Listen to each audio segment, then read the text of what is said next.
Olá, meus amigos, Deus abençoe a todos vocês e abençoe aqueles que creem. Aliás, eu nem preciso dizer, sejam abençoados os que creem, porque os que creem já estão abençoados. Jesus disse, ide por todo o mundo, pregai o evangelho a toda criatura. Quem crê e for batizado será salvo. Quem não crê já está condenado. Então, quando a pessoa crê na palavra de Deus, segundo as Escrituras Sagradas, então ela automaticamente é abençoada, porque o próprio Deus, através da sua palavra, vai conduzi-la aos pastos verdejantes. É claro que a crença envolve obediência, prática, exercício da fé. Então, muitas pessoas vão ser salvas por conta da crença na palavra de Deus. Mas enquanto elas não praticam a palavra de Deus, enquanto elas vivem assim fora do contexto bíblico, elas vão padecer. É assim com todo ser humano. Então, quando a gente crê e obedece, então a gente é abençoado. Quando a gente crê, mas não obedece, enquanto não obedecer, vai sofrer as consequências. Aquela lei, a velha lei, a antiga lei, dai e ser-vos-á dado. Da maneira como você dá, você vai receber. É assim que funciona. Deus é Deus, misericordioso, amoroso, justo, perfeito, mas não pense que toda a glória do amor de Deus e misericórdia, ele vai tolerar a indisciplina, ele vai tolerar o pecado, ele vai tolerar a bagunça, a sujeira, a imundícia. Não, de forma nenhuma. Até nem seria justo da parte dele, não é verdade ou não é? Pois é. Mas eu queria falar com vocês hoje sobre esta palavra aqui maravilhosa. Que coisa, que pérola, que coisa gloriosa. Uma palavra pequenininha, mas profunda, perfeita, que produz vida, que traz a felicidade. Está lá no profeta Amós, capítulo 3 e versículo 3. Diz assim, porventura andarão dois juntos, se não estiverem de acordo? Olha só, coisa simples, né? Claro que não, bispo, você vai dizer, é claro que não. Mas isso aí não é no contexto apenas de duas pessoas, de dois seres humanos, de um casamento. Não. Isso envolve tudo na vida do ser humano e especialmente no relacionamento com Deus, na pessoa do Espírito Santo. Como é que uma pessoa, por exemplo, quando a gente se casa, a gente promete mundos e fundos, mas depois do casamento vêm os problemas, as lutas, as dificuldades, as incompatibilidades, etc, etc. Então, muitos casamentos não perduram por causa disso, porque não há concordância, não dão continuidade à concordância. Se concordassem como concordavam no namoro, no noivado, antigamente tinha noivado, esse negócio de noivado, isso já acabou hoje, mas hoje a pessoa fica aqui, fica ali, etc. Se não houver a concordância perfeita, então o casal não pode ficar junto, ou melhor, não fica junto. Tem que haver concordância. E para um concordar com o outro, os dois têm que se sacrificar. Não é assim? Eu falo isso com vocês e eu posso falar isso. Eu tenho autoridade prática para falar isso. Nós vamos completar no final do ano, 50 anos de casados. Puxa vida, eu almejava essa data, porque é uma glória você conviver com a mesma pessoa durante meio século. Então, isso é um testemunho vivo da grandeza de Deus. Da grandeza de Deus na vida da Esther, da grandeza de Deus na minha vida, na nossa comunhão. A nossa comunhão, Esther e eu, ela reflete uma comunhão com Deus, que é a cruz do nosso Senhor Jesus. Então, nós mantemos essa comunhão perfeita. É óbvio que eu tenho que fazer o meu sacrifício, ela tem que fazer o sacrifício dela. Então, a gente vai convivendo nesse amor mútuo. E com a idade, a gente vai ficando mais maduro e o amor mais firme, amadurecido. Assim também é com Deus. Quem anda com Deus, é óbvio que tem que sacrificar. Não há como você andar com Jesus e não sacrificar. Não tem como, é impossível. Jesus falou sobre isso. Ele falou, quem quiser vir após mim, negue-se a si mesmo. Então, negar a nossa carne para satisfazer a vontade do Espírito Santo, você tem que abrir mão da sua vontade, dos seus desejos, das suas cobiças. Enfim, a carne quer bagunça, a carne quer balada, mas o Espírito quer paz, quer comunhão com Deus, quer viver uma vida tranquila, sem ansiedades, sem medos, sem preocupações. Então, para atender à vontade do Espírito Santo, você tem que sujeitar a sua carne, você tem que, digamos assim, martirizar a sua carne. Porque a carne quer bagunça, a carne gosta de sujeira, a carne gosta de carne, você sabe o que eu estou falando. Mas, como diz o texto, como diz o profeta, porventura andarão dois juntos, se não estiverem de acordo, assim é Deus, com Deus. Como é que eu posso andar com Deus se eu não estou de acordo com Ele? Não só dizemos assim, amém, Senhor. Aquele que quiser vir após mim, negue-se a si mesmo, eu digo amém. Tome a sua cruz, tá bom, eu tomo, amém. E siga-me, eu vou segui-lo, amém. Isso aqui na cabeça é simples de assimilar e até querer. O difícil é praticar. Isso é que é difícil. É muito difícil, porque quando você abraça a cruz, porque a cruz significa morte, sacrifício.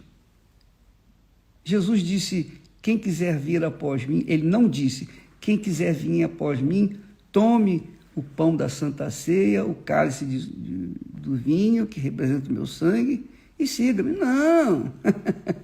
Se falasse só isso, também seria sacrifício.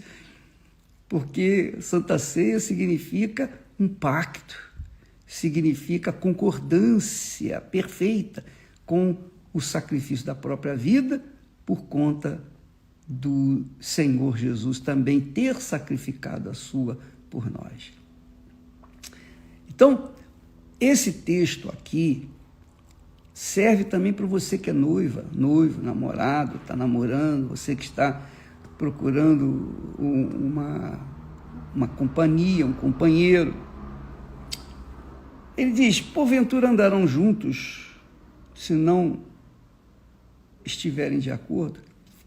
Aí vem a pergunta, mas o bispo, tá bom, eu já tentei andar com o primeiro marido, com o segundo marido, com o terceiro marido, com o quarto marido, com o quinto marido, Desculpa, bispo, mas eu já fiquei sem vergonha. Qualquer um que eu pego, eu tento, porque a idade não vai permitindo, conforme a idade vai avançando, a gente não se permite mais escolher.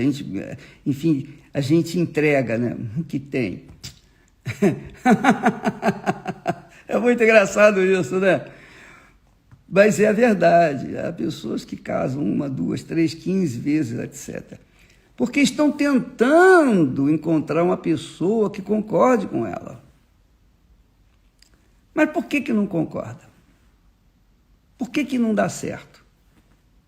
Porque se ela não concorda com Deus, se ela não anda com Deus, como é que ela vai andar com outra pessoa que tampouco anda com Deus? Não vai dar certo. Dificilmente vai dar certo. Ou não é? Entendeu o que eu falei? Por exemplo, se eu não estivesse em concordância com o meu Senhor Jesus Cristo, se eu não estivesse em obediência à sua voz permanentemente, como que eu poderia concordar com a Esther? Porque ela concorda com Deus. E se eu não concordo 100% com o meu Senhor, então eu não estou bem com o meu Senhor, eu não vou estar bem com ela. Isso é tão certo como Deus é Deus. Então você, minha amiga, que está procurando uma pessoa, e eu entendo a sua situação, porque eu também já fui jovem, adolescente, eu namorei muitas garotas, etc. e tudo, mas como eu era uma pessoa já nascida de Deus, já tinha o Espírito Santo, eu não me encaixava com nenhuma delas. E não é questão assim de gosto, todas elas eram muito bonitas, atraentes, virtuosas, mas não tinha o Espírito meu, o mesmo Espírito que eu tinha, que é o Espírito Santo. Então, não ia dar certo. O que daria certo, o que dava certo, são os beijos, abraços, apertos, etc. Isso dá certo. Agora, a convivência, o pão nosso de cada dia é que não ia dar certo. Que não dava certo, não daria certo. Então eu tive que optar. Eu não venho unir a minha vida com a outra pessoa simplesmente para satisfazer a minha carne. Porque para satisfazer a minha carne eu nem precisaria me unir com ninguém. O que mais tem por esse mundo são pessoas que estão buscando também a mesma coisa. Mas eu queria uma vida, sabe, eu queria uma vida assim, disciplinada, tranquila, na minha casa, o meu lar, minha família, sabe, viver uma vida sossegada e não ficar como um macaco pulando de galho em galho, buscando aqui e ali e acolá, sensações, emoções e não sei o que, etc. Isso não é o meu estilo, porque o Espírito Santo, quando ele vem, é o Espírito de paz. É o Espírito de paz. E como ele é o Espírito de paz, como é que eu vou me arranjar? Eu vou arranjar sarna para me coçar.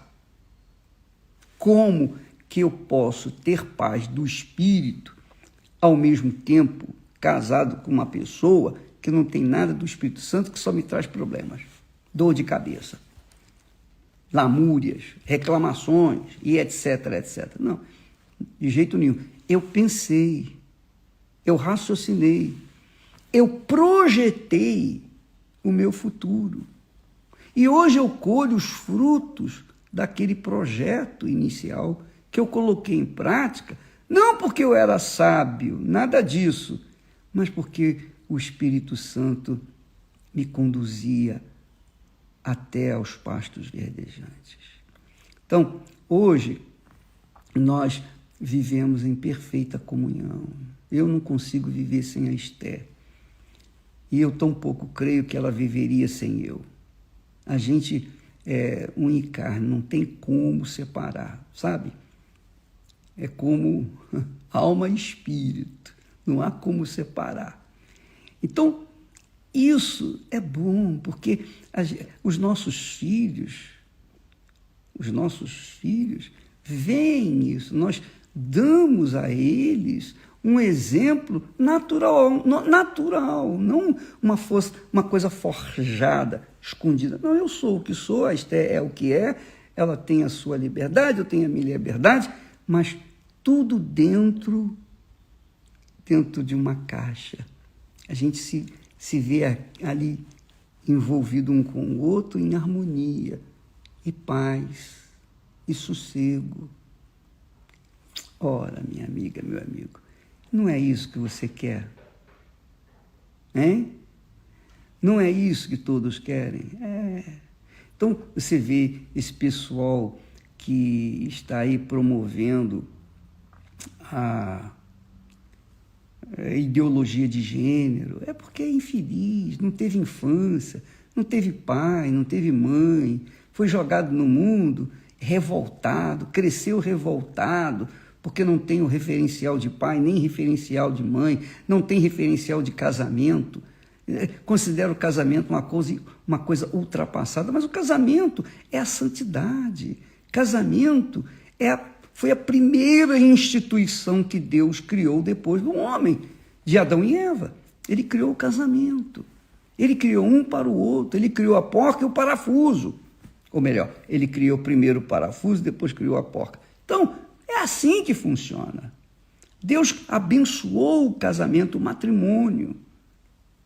E quando nós falamos ontem a respeito que Deus odiou a Esaú, porque Esaú rejeitou a autoridade que ele, Deus, havia passado para Abraão, depois passado para Isaac, e agora seria para ele.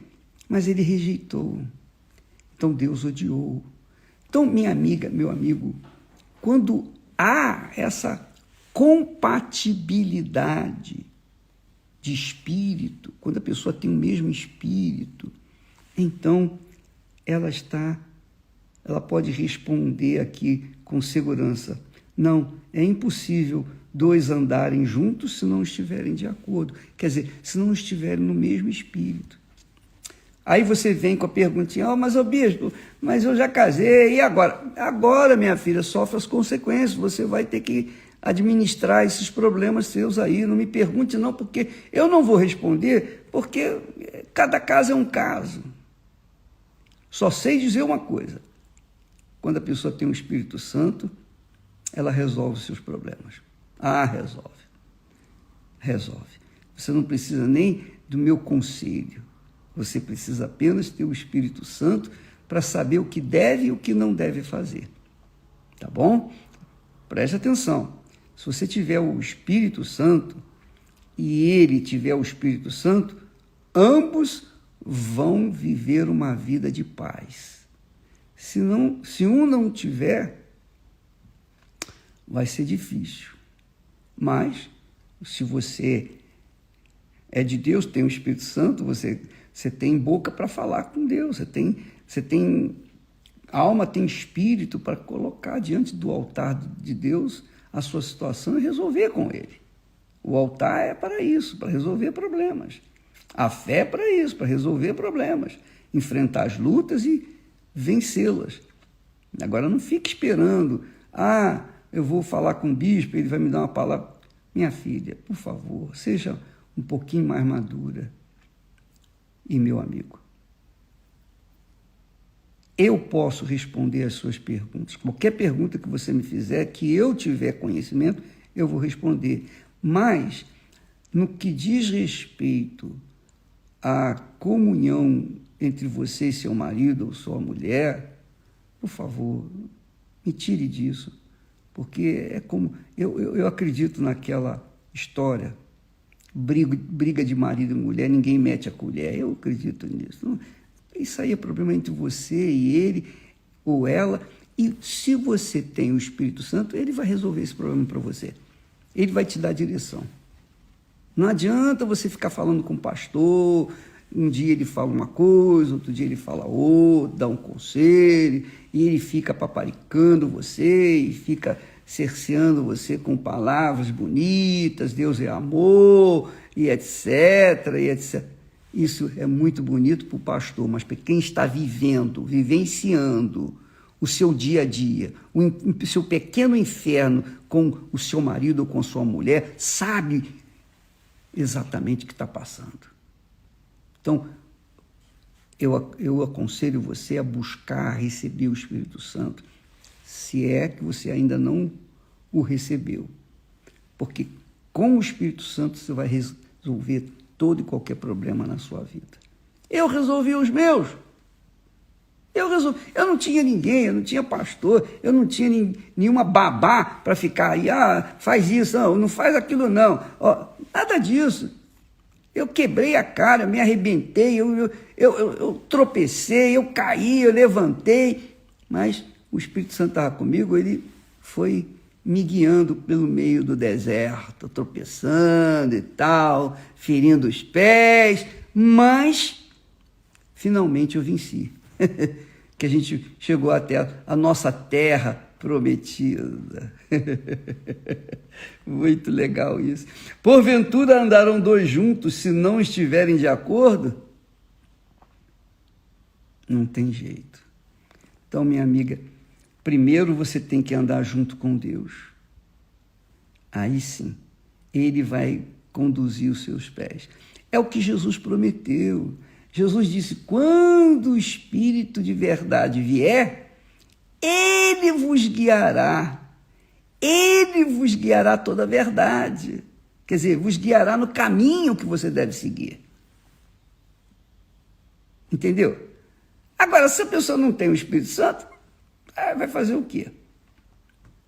Não pode fazer nada, porque ela vai ter que enfrentar as suas situações sozinha. Então, aqui está o segredo da felicidade. Nós falamos também a respeito daquele texto do Salmo 91, que você sabe de cor e salteado. Aquele que habita no abrigo do Altíssimo, à sombra do Onipotente descansará. Isso é muito glorioso, é muito bacana, é forte demais. Preste atenção, veja só, quando você lê esse texto, diz assim, o que habita no esconderijo do Altíssimo. Então, o esconderijo do Altíssimo, suponhamos, seja uma casa, um castelo forte. Então, você andando no esconderijo do Altíssimo, você está andando em comunhão com Ele. Você está andando, sujeitando-se a Ele. Não é isso? Então, quem anda no esconderijo do Altíssimo são aquelas pessoas que concordam com Deus, concordam com a sua palavra, obedecem a sua palavra, seguem à risca a sua palavra. Esses concordam. Então, eles habitam no esconderijo do Altíssimo. E aí vem a promessa. A sombra do Onipotente descansará. Se eu pudesse, eu queria ser um trovador, eu queria ser um poeta para traduzir essas palavras para as pessoas, mas já que eu sou uma coisa qualquer, eu estou falando aquilo que eu tenho. Se você habitar no esconderijo do Altíssimo, a sombra do Senhor vai protegê-la. Então, se eu ando com Deus, a sombra de Deus me protege. Se eu não ando com Ele, a sombra dele não me protege, não vai me guardar. Então, há garantias da parte dele que ele me protegerá se eu estiver na companhia dele. Se não estiver na companhia dele, vou ficar chupando o dedo. Essa é a realidade. E você também. Bom, eu já falei demais, mas esse texto aqui, não se esqueça, Amós é um profeta do Antigo Testamento, capítulo 3, versículo 3. Eu vou colocar aqui no nosso texto. Porventura andarão dois juntos, se não estiverem de acordo? Deus abençoe a todos. Aliás, amanhã às 8 da noite, aqui no templo, nós estaremos focando esse lado também e buscando, levando as pessoas à busca e recebimento do Espírito Santo, tá bom? E hoje tem a grande estreia, né, de Gênesis, a grande estreia de Gênesis, que dá vontade de falar para vocês. Muito, dá uma coceirinha na língua, que não é brincadeira, mas você vai notar que quando Deus criou todas as coisas, tudo era perfeito, havia harmonia, paz, sabe? As frutas não apodreciam, não davam bicho, tudo era perfeito, tudo era gostoso, tudo era puro, tudo era lindo, tudo era glorioso, porque Deus é perfeito, Ele não faz nada imperfeito. Mas a cabeça de bagre do ser humano resolveu seguir os seus instintos carnais. E aí você vai ver o resultado. Deus abençoe e até amanhã.